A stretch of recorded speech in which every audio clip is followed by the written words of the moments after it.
Speaking of aging, here's a fun fact. Before the end of this century, the world population will shrink for the first time since the bubonic plague of the 1300s. Not because of an increase in deaths, but because of a slump in births. Across the world, fertility rate is collapsing. In the year 2000, it stood at 2.7 births per woman. Today, it is 2.3, and countries are worried, including France. France has asked 25-year-olds to get fertility checks. This has invited massive backlash. Meanwhile, Singapore wants people to celebrate the Year of the Dragon by having, quote-unquote, little dragons of their own.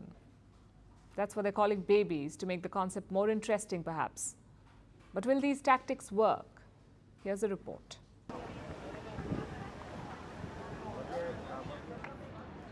France has a baby problem. Its birth rate has been in decline for a decade now. But in 2023, it was down by 7% from the previous year. France's current fertility rate is at 1.7 children per woman. That's much lower than 2.1, which is the ideal fertility rate to have healthy population replacement. And now, France is panicking. But President Emmanuel Macron has a new plan, what he calls demographic rearmament. Following the extension of paternity leave, I really believe in establishing a new childcare leave, which will replace the current parental leave. First of all, it will be better paid, and it will allow both parents to be with their child for 6 months if they wish. But that's not all. Macron also wants fertility testing done for those aged 25. And the French are not taking this well.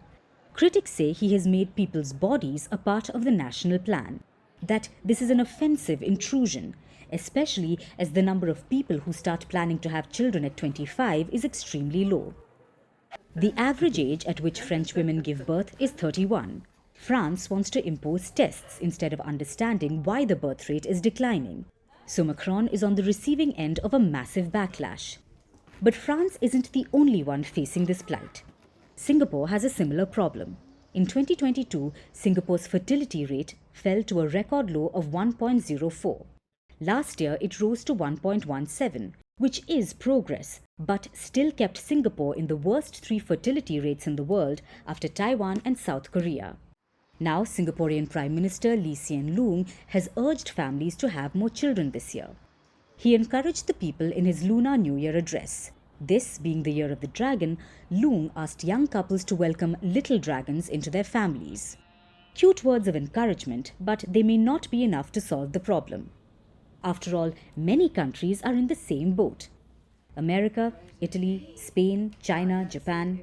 Across the world, countries are facing a big baby problem. They don't have enough. They've tried throwing money at the problem. Taiwan has spent more than $3 billion trying to get its citizens to have more children. Yet, it has the lowest fertility rate in the world. They've tried strange words of encouragement. Russia has asked women to have 8 or more children, and it's not working either. Many of the countries such as China, Japan, Singapore, Taiwan, they have been trying various things to have a higher growth rate in population. Primarily, this has been through financial incentives for having children. But we are also seeing that they have not been as effective. Experts say throwing money at the problem won't cut it. Neither would hollow words. People need affordable childcare and housing, more jobs, innovative policies like affordable freezing of eggs. If it's not financially and emotionally feasible to have babies, the birth rate won't increase. And until then, hoping that the birth rate will improve is as fantastical a thought as hoping for dragon babies.